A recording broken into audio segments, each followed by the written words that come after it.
Hello and welcome back to the Deep Dive. Today we are doing something a little bit different, and frankly, I am incredibly excited about it. Usually we're unpacking complex history or scientific concepts, black holes, ancient civilizations, the future of AI. But today we're looking at something that affects literally everyone listening, especially if you're looking to sharpen your communication skills. We're cracking the code on natural fluency.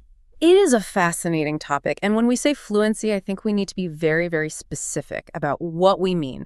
We aren't talking about memorizing the entire dictionary. We aren't talking about having perfect, rigid grammar that would get you an A+ on a written exam. Right, not textbook fluency. Exactly. No. We're talking about that elusive quality that makes you sound like a human being, not a robot. Exactly. That is the mission for today. We've sifted through a mountain of examples, conversational data, and linguistic breakdowns to bring you a comprehensive analysis of everyday English expressions. These are the phrases that bridge the gap between, textbook accuracy and how people actually speak on the street, in coffee shops, and in the office. There's a concept in robotics called the Uncanny Valley. Have you heard of that? Oh, absolutely. It's that creepy feeling you get when you look at a robot that looks almost human, but not quite. Right.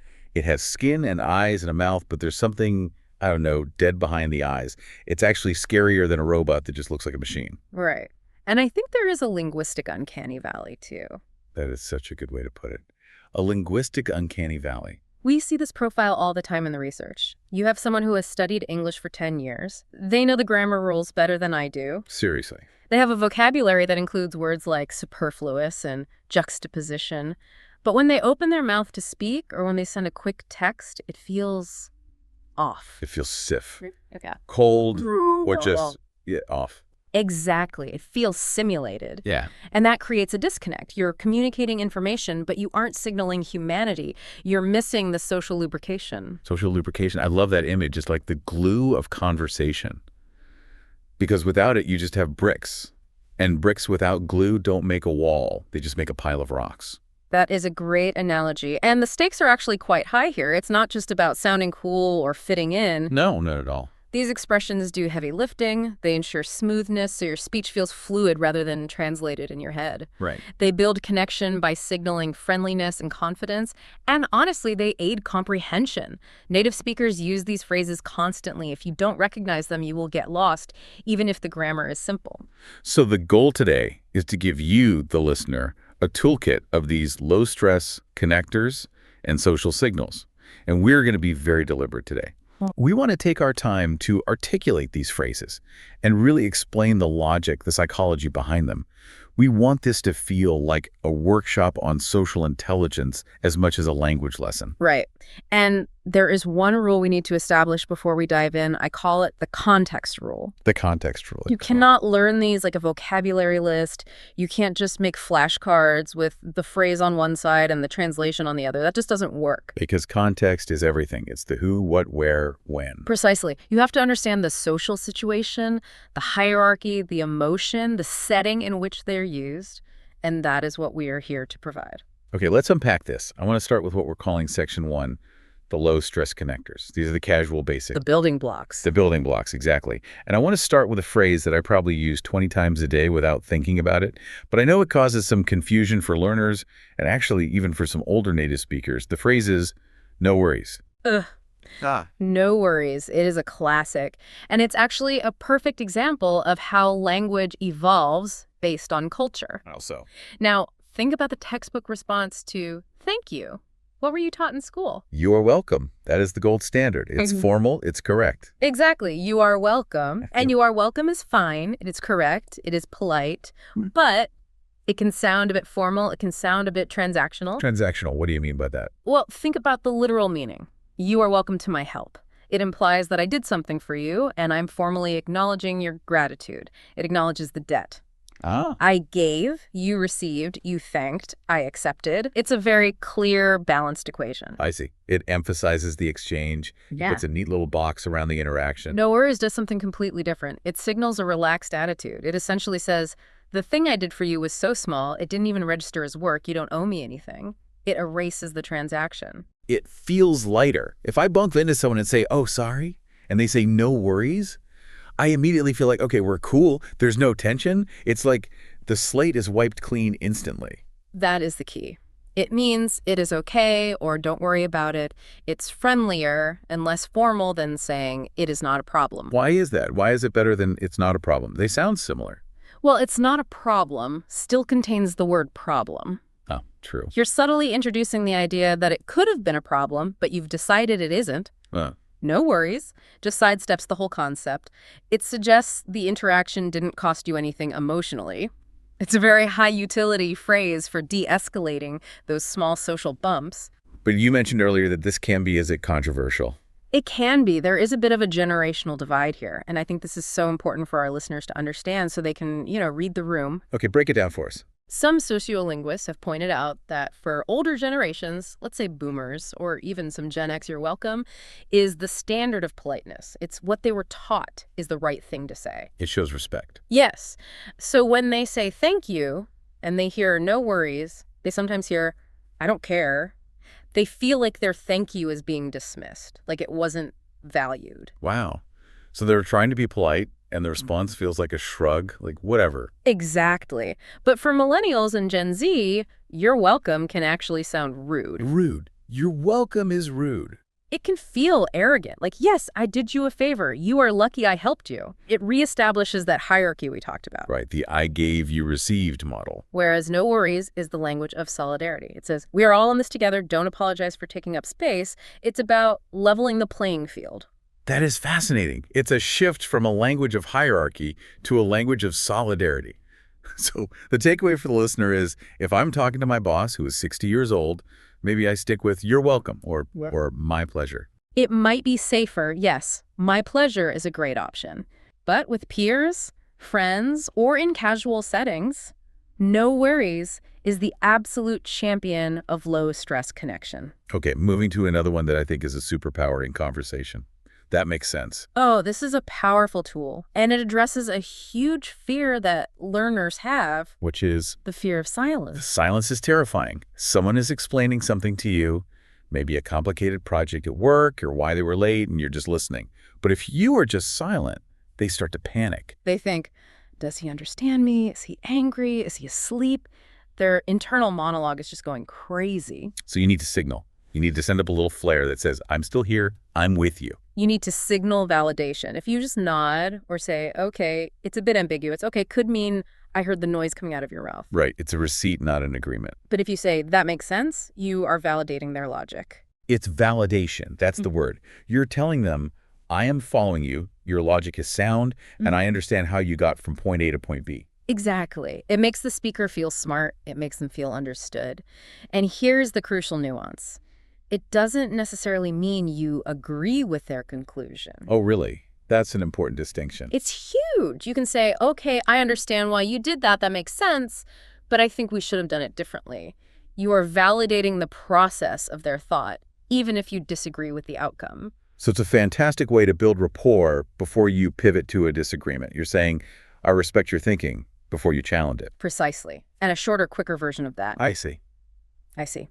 Short, polite, indicates active listening. It's much better than a blank stare. It tells the speaker, keep going, I am processing this. It's like a verbal mod. Now, what about when we are making plans? This is where tone really matters. If I say, hey, let's meet at 6:00 p.m., and you say, okay. Okay. It's neutral. It borders on board. Right. It feels like you're agreeing because you have to. Like I'm forcing you to go to the dentist. There's no enthusiasm. But if you say, sounds good. Sounds good. Feel the difference. It's immediate. Sounds good implies enthusiasm. It implies that you are happy about the plan. It changes the emotional temperature of the agreement. It really does. Sounds good is the enthusiastic alternative to okay. Yeah, and you can even ramp it up. Sounds great. Right. Or perfect. I use sounds good constantly. It's such a simple upgrade. It takes zero extra effort, but it makes the other person feel like you actually want to see them. And that is the secret of fluency. It's making the other person feel good about the interaction. Now, life isn't always black and white. Sometimes we don't have a yes or no answer. We need to navigate the gray areas. And I think learners struggle here because they feel like they have to give a definite answer. That brings us to the it depends factor. It depends. This is the natural answer when a situation isn't binary. If you ask me, do you like working from home? Well, do you? It depends on the day. See? That feels so real. It's honest. It's not a simple yes or no. It depends allows you to add nuance. It depends on the weather. It depends on my mood. It depends on if my neighbors are doing construction. Right. It shows that you see the complexity of the world. It's a very fluent way to dodge a direct question without being rude. It also invites a follow-up question. If I say it depends, your natural next question is, what does it depend on? And now we're having a deeper conversation. Exactly. It opens doors instead of closing them. What if you genuinely don't know the answer? I feel like learners often default to, I don't know, which can sound a bit abrupt. I don't know. End of sentence. It shuts down the conversation, feels like a door slamming. Yeah. A softer, more polite alternative is, I'm not sure. I'm not sure. It sounds like you are open to finding out, even if you don't have the information right now. It sounds more collaborative. Exactly. You can even add, I'm not sure, but I can check. Or, I'm not sure, let me look that up. That is a professional, fluent response. It transforms ignorance into helpfulness. And speaking of being open, what about when you encounter something new? Say, a new type of food, or a new activity your friends want to do. I'll give it a try. I'll give it a try. This phrase shows optimism and openness. Have you ever had sushi? No, but I'll give it a try. It frames you as an adventurous person, rather than someone who just says no, which can sound negative or closed off. I love that. It's about attitude. It's about being game, as they say. Game, exactly. And finally, for this section, a phrase that is a lifesaver when you want to be polite and let someone else drive the decision. It's up to you. It's up to you. This empowers the other person. Where should we eat? It's up to you. It's great for teamwork or dining plans. It shows you are flexible and easygoing. But a word of warning here. Uh-oh. What's the warning? Don't use it every time. If you say it's up to you for every single decision, where to eat, what movie to see, what time to meet, you don't seem flexible anymore. What do you seem like? You seem indecisive or lazy, like you can't be bothered to have an opinion. That's a fair point. You don't want to force the other person to do all the mental work. It becomes a burden. Exactly. So offer an option. We could do Italian or Mexican, but it's up to you. That's the sweet spot. But used sparingly, it's up to you, is a wonderful social lubricant. Okay, let's shift gears. We've established the casual basics. Now, I want to talk about something that gets a lot of learners in trouble, and I mean deep trouble. Not because they are mean people, but because of translation issues. We are entering Section 2, the art of politeness. This is critical. We often call this the directness trap. The directness trap. Tell us about that. Well, in many languages, German, Dutch, Russian, to name a few, efficiency is key. The goal of language is to transfer information as quickly and clearly as possible. Get at the point. Get to the point. So you might say, give me the salt, or open the window. It's a command. Right. It's not rude in that culture. It's just efficient. Right. Why use 10 words when 3 will do? Exactly. But in English, particularly in British or American cultures, direct commands can sound incredibly aggressive. We have this obsession with what sociolinguists call negative face. Negative face. That sounds like a medical condition. Chuckles. It does, doesn't it? But it's a concept from Brown and Levinson's politeness theory. Positive face is the desire to be liked and appreciated. Negative face is the desire to be autonomous, to not be imposed upon. Ah, okay. So we hate feeling like someone is bossing us around. We value our independence. We hate it. We are obsessed with autonomy. So when you say, give me the salt, even if you say, please, it attacks my negative face because it's a direct order. You're infringing on my right to not be told what to do. So English relies on softeners. We wrap the order in cotton wool so it doesn't hurt. Exactly. It's all about indirectness. So instead of, give me that, which sounds like a demand from a toddler. Or a kidnapping ransom note. You would use the magic words, could and would. Could you pass me that, please? It instantly changes the vibe. It turns a command into a request about ability. Is it physically possible for you to pass it? Right. And of course, the answer is yes, so they do it. And if you want to reach the gold standard of polite requests, the absolute pinnacle you use, would you mind? Would you mind closing the window?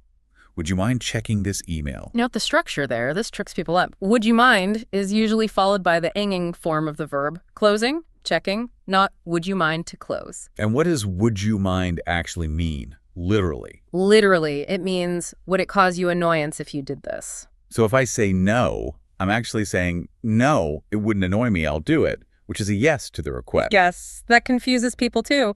Would you mind helping me? No, not at all. That means yes, I will help. If you say yes, it means yes, I mind, which is a refusal. Language is weird. But why is this phrase so powerful? Because it changes a demand into a favor. It acknowledges that you are asking them to go out of their way. You are acknowledging the imposition. And by acknowledging it, you make it okay. You're showing respect for their time and autonomy. That is a subtle but huge difference. You are acknowledging their effort before they've even done anything. Precisely. And we can go even more indirect, which English speakers love. Do you think you could? Do you think you could send that file when you have a moment?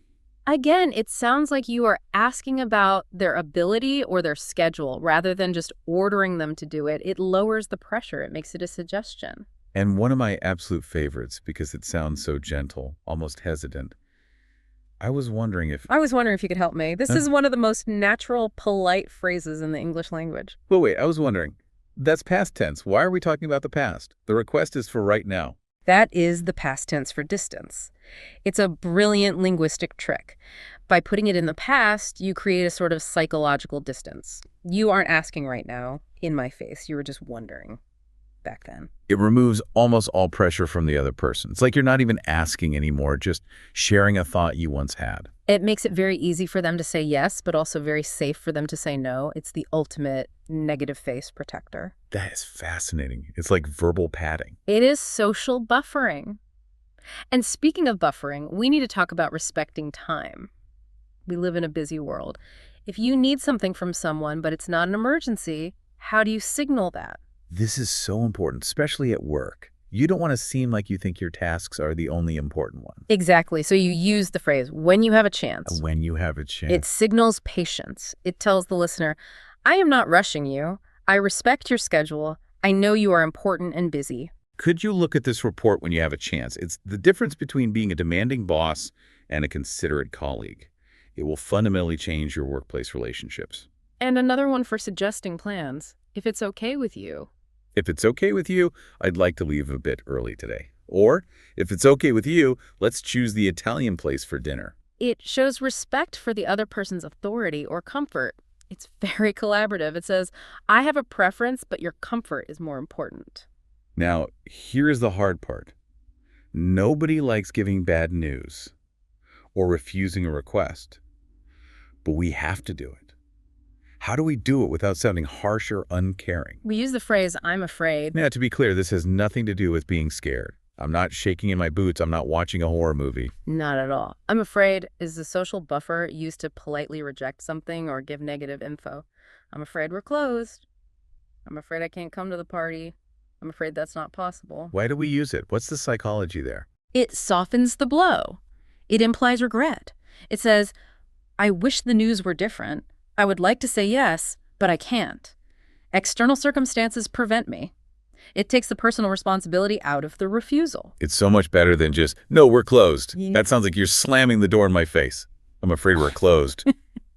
Sounds like you feel bad about it. It preserves the relationship despite the rejection. Okay, let's talk gratitude. Thanks is fine. Thank you is good. But how do we upgrade that? How do we show we really mean it? That it's not just an automatic response. I really appreciate it. I really appreciate it. This phrase signals emotional intelligence and sincere gratitude. Appreciate is a stronger, more emotional word than thank. It says, I value what you did. I see the effort you made. And how do you respond when someone says that to you? We have options, right? It's not just you're welcome. You do. You have anytime, which is casual and friendly. It implies I would help you anytime. It's easy. You're welcome to ask again in the future. That builds a great connection. Then you have my pleasure, which is more formal. Think of high-end customer service at a fancy hotel. It suggests that helping you actually brought me joy. And you have sure thing. Sure thing is very relaxed, very American. It's breezy and confident. It's similar to no worries, but maybe a little more proactive. Sure thing. I use that one a lot. Okay, so we've covered the basics and the art of politeness. Now I want to put these into action. Let's move to section 3, the social dance. These are specific scenarios where you need a script. Great. Let's start with the most common scenario of all. Greetings and goodbyes. Okay. How are you? Yeah. Is the textbook standard. Yeah. But in the wild, what do people really say? How's it going? Or even just, how's it going? The good gets dropped. How's it going? And the answer isn't always, I am fine, thank you, and you? No, please don't say that. It's a dead giveaway that you're reading from a script. I am fine is a bit robotic. So what's a good natural response? A classic stoic positive response is can't complain. Can't complain. I love this phrase. It's so deeply embedded in the culture. It means I'm fine, but it sounds more conversational. It implies life isn't perfect, I have problems like everyone else, but nothing is terrible enough to complain about. It's realistically positive. It's a very grounded, adult way to respond. It's modest, it's not overly enthusiastic, but it's not negative. Exactly. And if you see someone you haven't seen in ages, you bump into an old friend at the supermarket. Long time no see. Long time no see. It's the standard reunion phrase. It instantly acknowledges the gap in time, but bridges it with warmth. And for saying goodbye, feels so final, so dramatic, like I'm never going to see you again. It does. It sounds like a breakup. Take care is a warm alternative. Take care. It implies you want the person to stay safe and well. See you later. Take care. It's a nice, gentle way to close an interaction. Now, imagine you're on the phone or you need to pause a conversation to grab a pen. What do you say? Wait. Wait is a command. It's a bit rough, like you are training a dog. Wait. Laughs. Not polite. You can't say wait to your boss. Instead, use hang on a second. Hold on, I'll check. They are interchangeable and vital for natural pauses. They imply a short, temporary pause that you control. Okay, let's take a field trip. Let's go shopping. This is a scenario that terrifies people in a new language. High anxiety environment, for sure. You walk into a store, maybe a fancy clothing boutique, and the assistant immediately descends on you. They are paid to be aggressive. Can I help you? Are you finding everything okay? And you panic. You don't want to buy anything yet. You just want to browse. You feel the pressure. So you need a shield, a polite shield. The polite defense is, I'm just looking, thanks. I'm just looking. It's a force field. It tells him kindly, back off. I'll let you know if I need you. Exactly. And you have to say it with a smile. It establishes a boundary without being rude. It's the universal code for, please give me some space. Now, let's say you find something, you try it on, it fits, you want to buy it. You don't say, I want to buy this. That sounds clunky. It sounds like a child pointing at a toy in a store. I want that. So what's the fluent phrase? You say, I'll take it. I'll take it. Simple. Decisive. It's the standard phrase for closing the deal. It signals you've made your decision. This is the one, I'll take it. Now, let's say you are at a cafe with a friend. You've had coffee and cake. The bill comes. And you want to pay. This is a delicate social dance. Who pays? The little fight over the bill. If you want to claim the bill, you say, it's my treat. It's my treat. This is a generous, warm phrase. It means, I am paying. But it sounds much nicer than I will pay. It frames the payment as a gift, a treat. It makes it harder for the other person to refuse because who refuses a treat? It's very graceful. And finally, for this section, travel and movement. You are running late to meet someone. They text you, where are you? You're in the taxi or walking down the street. I'm on my way. I'm on my way. It means I am currently traveling to the destination. It's the standard text or call to reassure someone you haven't forgotten them. It is the reassurance economy of friendship. Okay, this is getting really interesting. We are building this library of phrases. But conversation isn't just about exchanging facts. It's about emotion. It's about reacting. Yes. If you don't react, you are a robot. We are back to the uncanny valley. You're just a blank wall. Exactly. So let's move to section 4, emotional reactions. The importance of reaction phrases cannot be overstated. Silence is awkward. Silence makes the speaker feel like they're boring you or that you don't understand. You need to signal engagement. You need to show that their words are hitting a target. Let's start with surprise and disbelief. And I want to drill down on one word here because it is the Swiss Army knife of reactions. The word is really. Really. It is just one word, but the music, the intonation, changes the meaning completely. Let's demonstrate this. I'll give you a scenario. You give me the really. I'm ready. Let's do it. Scenario 1. I just got a massive promotion and a raise. High pitch, rising, fast, excited. Really. That's amazing. Okay, I heard excitement there. Scenario 2. I just lost my wallet on the bus. Lower pitch, slower, sympathetic. Really. Oh, no. Yeah, that sounded like a verbal hug. Scenario 3. I saw a ghost in my kitchen this morning. Flat tone, skeptical, maybe a raised eyebrow. Really. And that one was pure judgment and disbelief. That is prosody. The rhythm and intonation of speech. If you say the words right but the music is wrong, you will confuse people. You have to match the emotion. For something harder to believe, like meeting a celebrity, you might say, no way. No way. It's emphatic. It shows you're blown away. It literally means I cannot believe it, but in a good way. And if you think someone is pulling your leg, if they're teasing you about something. Are you kidding or you're kidding me? And the reverse, if you are the one making the joke and you see they believe you. I'm just kidding. It's the interplay of humor. And for wild stories, truly bizarre things. That's crazy. That's crazy. It's the period at the end of a wild story. He ran a marathon in a dinosaur costume. Yeah. That's crazy. It validates the story. It tells the storyteller, yes, your story was worth telling because it provoked a strong reaction in me. Now let's talk positivity. There is a trap here with the word nice. Ah, the nice trap. It's a very common one. If I say I got a promotion and you say, that's nice. Yeah. How does that feel? It feels underwhelming. It feels polite, but mild, maybe even a little indifferent, like you don't really care. It's what you say when your kid shows you a drawing that isn't very good. It's a low energy response. Yeah. Nice is the beige of adjectives. It's the vanilla ice cream. So how do we dial up the energy? You say, that's awesome. That's awesome. High energy, or that's amazing, or that's fantastic. Exactly. Awesome signals real excitement. Save, that's nice for things like, I bought a new toaster. That's nice. Yeah, you don't need awesome for a toaster. Unless it's a really amazing toaster that makes perfect toast every time. True. Then it might be awesome. It might be. What about supporting someone without being jealous? Say your friend started going to the gym or quit smoking. Good for you. Good for you. I finally started going to the gym. Good for you. It's a phrase of support. It acknowledges their effort and celebrates their discipline. It's not about luck. It's about their hard work. And if someone has good fortune, like they won a small prize or found $20 on the street. Lucky you. Lucky you. It's lighthearted. It acknowledges the luck without being bitter or jealous. It's a happy observation. And for the deepest level of sincere congratulations, say your friend just got engaged or is having a baby. I'm so happy for you. I'm so happy for you. That hits different. That feels like a real emotional connection. It does. It says, your happiness is my happiness.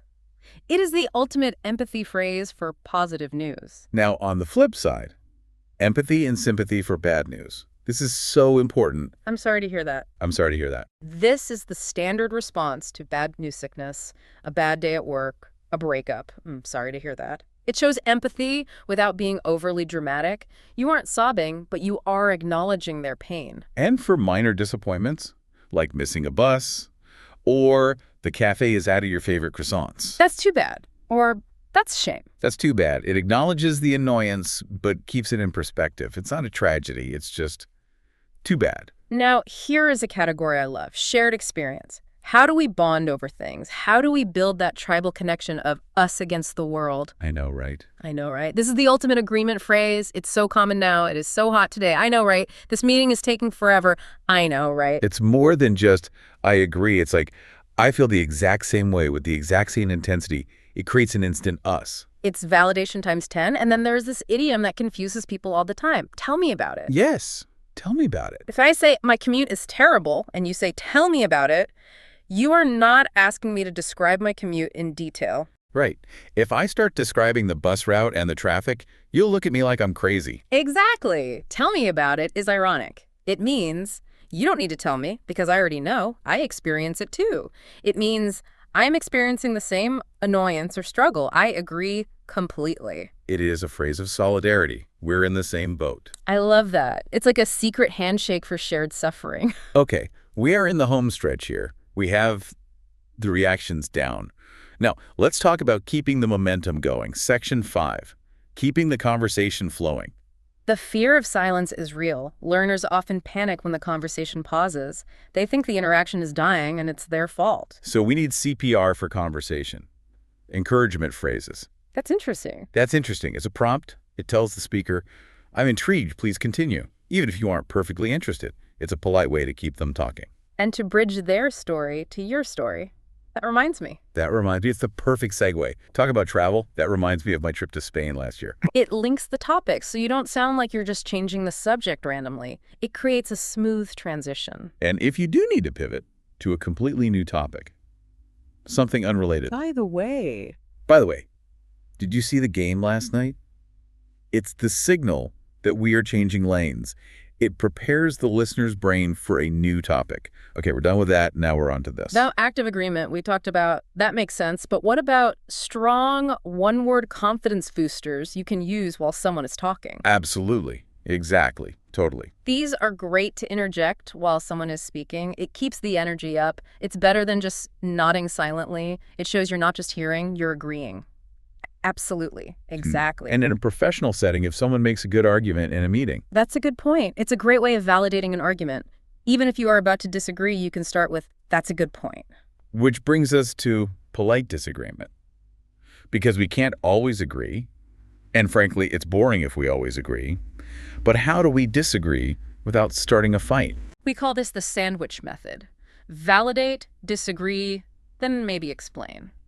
I see what you mean, but. Or, that's true, but. I see what you mean about the budget, but I think we should consider the long-term benefits. It's so much better than you are wrong. You are wrong attacks the person. I see what you mean, but attacks the idea while protecting the person. It creates space for multiple viewpoints to exist without conflict. And how do we check in to make sure the other person is with us emotionally? You know what I mean. You know what I mean. I say this all the time. It's a verbal check-in. It ensures the listener is following the emotional logic of what you're saying. And it invites them to nod. It invites them to say, yeah, I know what you mean. It builds consensus and connection as you speak. And finally, how do we end a topic on a high note, especially when talking about the future or something uncertain? You never know. You never know. It's an optimistic way to close a topic. Maybe I'll win the lottery. You never know. Maybe it won't rain for the picnic. You never know. It leaves the door open for possibilities. It's a hopeful little phrase. It fights against cynicism. Exactly. Wow. We have covered a lot of ground today, from no worries and the generational divide to the directness trap in coffee shops to the different musical tones of really. It's a comprehensive toolkit for sounding more human. So let's wrap this up in our outro. The path to confidence. If you take one thing away from this deep dive, let it be this. Fluency isn't about speed. It isn't about using the most complex vocabulary in the dictionary. He's not a test. No, it is about connection. It is about rhythm. It is about making the other person feel comfortable and understood. And you can't learn all of these today. If you try to memorize this entire episode, your brain will explode. Please don't do that. The muscle memory tip is this. Choose 3 or 4 expressions from today's deep dive. Maybe no worries, that makes sense. And I was wondering if. Just 3 or 4? That's manageable. Then practice them specifically this week. Use them in texts. Say them to yourself in the mirror. Use them with your cat. The goal is to make them automatic. Just focus on those few. Get them into your system so they flow without thinking, so they become a natural part of your speech. And don't be afraid of mistakes. Using these phrases makes you sound friendly and human. If you use sounds good when you should have used that makes sense, nobody is going to arrest you. You are still signaling friendliness. That's the main thing. That is the ultimate goal, to sound like a human, not a textbook. To bridge that uncanny valley. Precisely. Well, that is all for today's deep dive into the secret code of natural fluency. We hope you found this helpful. Go out there, give it a try, see what I did there, and keep practicing one conversation at a time. Thanks for listening. Take care, everyone.